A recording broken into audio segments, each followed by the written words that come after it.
Hi అండి, నేను Madhavi. Welcome to our channel Madhu's creative thoughts. ఈరోజు వ్లాగ్ వచ్చేసి ఈ మధ్య యూట్యూబ్లో బాగా వైరల్ అవుతున్నటువంటి ఫలక్నామా శ్మశాన వాటికలో వెలిసినటువంటి మహంకాళి అమ్మవారి టెంపుల్, దానికి సంబంధించిన వ్లాగ్ని అయితే మీతో నేను షేర్ చేస్తున్నానండి. ఇది వచ్చేసి మనకి ఫలక్నామా రైల్వే స్టేషన్కి ఆనుకొని ఉంటుందండి. మేము కూడా యూట్యూబ్లో వీడియోని చూసే ఇక్కడికి రావడం అనేది అయితే జరిగిందండి. మేము గత 5 వారాల నుంచి ఈ టెంపుల్కి వస్తున్నాము. ఇక్కడ అందరూ కూడా మంగళవారము, శుక్రవారం, ఆదివారం ఎక్కువగా వస్తూ ఉంటారండి. ఇది టెంపుల్ ముందట ఉన్నటువంటి ప్రాంగణం అండి. ఇక్కడ రావి చెట్టు ఉంటుంది ఎంట్రన్స్లోనే.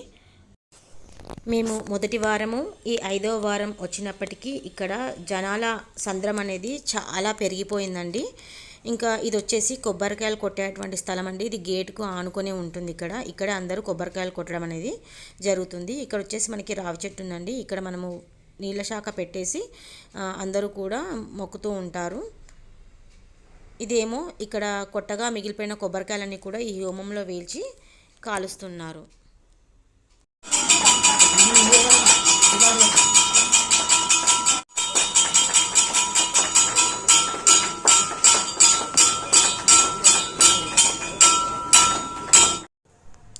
చూస్తున్నారు కదా, ఇక్కడ అమ్మవారి విగ్రహాన్ని రావి చెట్టు కింద ప్రతిష్ఠించడం అనేది అయితే జరిగింది. అమ్మవారు మాత్రం చాలా చాలా బాగున్నారండి. చూస్తున్నంతసేపు అలా చూస్తూ ఉండిపోవాలనిపించే విధంగా ఉన్నారండి. ఇక్కడికి మాత్రము జనాలంతా కూడా ముఖ్యంగా శుక్రవారము మరియు ఆదివారం నాడు ఎక్కడెక్కడి నుంచో రావడం అనేది అయితే జరుగుతుంది. ఇక్కడ ప్రధానంగా వచ్చేసి ఏంటంటే, ఎవరికైనా ఎలాంటి సమస్యలున్నా, అంటే ఆర్థికపరమైనటువంటి, ఆరోగ్యపరమైనటువంటి, వ్యాపార వృత్తిపరమైనటువంటి ప్రాబ్లమ్స్ ఉన్నట్లయితే వాళ్ళ యొక్క కోరికల్ని మనసులో తలుచుకొని కొబ్బరికాయని ఎర్రటి బట్టలో ముడుపు కట్టి అమ్మవారికి మొక్కుకొని అక్కడ చెట్టుకి మనము ముడుపు కట్టినట్లయితే కోరికలు తీరుతాయని ప్రజల యొక్క విశ్వాసం అండి. మేము కూడా ఫస్ట్ వారము కొబ్బరికాయ ముడుపుని కట్టడం అనేది అయితే జరిగింది. ఇంకా అప్పటి నుంచి మేము వీక్లీ ఇక్కడికి రావడం అనేది అయితే జరుగుతుంది. ఇక్కడ వచ్చేసి చూస్తున్నారు కదా, వేరే వాళ్ళు కొబ్బరికాయ ఇలా ఎర్రని బట్ట తీసుకొచ్చి వాళ్ళకి ఇస్తే వాళ్ళే ముడుపు కట్టేసి అమ్మవారి దగ్గర పెట్టేసి మనకి ఇవ్వడం జరుగుతుందండి. దీన్ని మనం తీసుకెళ్ళి అక్కడ చెట్టు కింద మనం ముడుపు కట్టేస్తే సరిపోతుంది.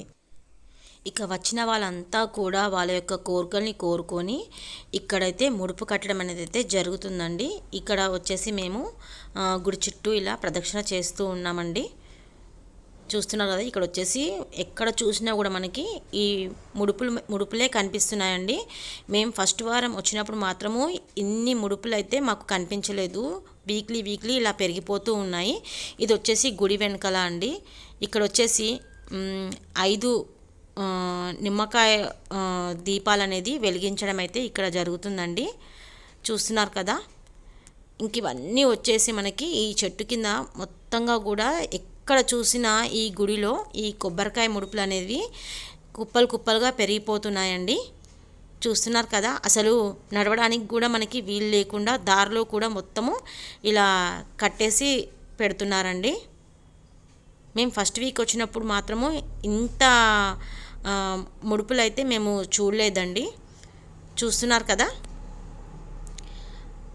మేమైతే వీక్లీ ఈ టెంపుల్కి అయితే వస్తున్నామండి.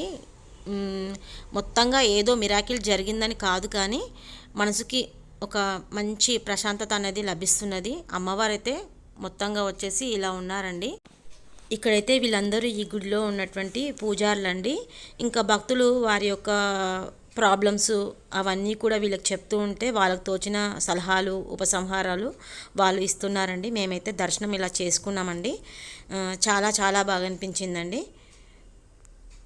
మీలో కూడా ఎవరైనా చూడనట్టయితే మీరు కూడా వెళ్ళి అమ్మవారిని దర్శించుకుంటే మీ యొక్క కోరికలు కోరుకున్నచో నెరవేరుతాయండి. చూసారు కదా ఫ్రెండ్స్, ఈరోజు వ్లాగ్ వచ్చేసి ఫలక్నామా శ్మశాన వాటికలో వెలిసినటువంటి మహంకాళి అమ్మవారి టెంపుల్ చాలా చాలా బాగుందండి. సో ఫ్రెండ్స్, ఇది వచ్చేసి ఈరోజు వీడియో అండి. మీకు నచ్చింది అనుకుంటున్నాను. నచ్చితే మీ యొక్క కామెంట్స్ నాకు తప్పకుండా కామెంట్ సెక్షన్లో తెలియచేయండి. మరొక మంచి బ్యూటిఫుల్ వీడియోతో మళ్ళీ మీ ముందుంటాను. అప్పటి వరకు thank you, bye, take care.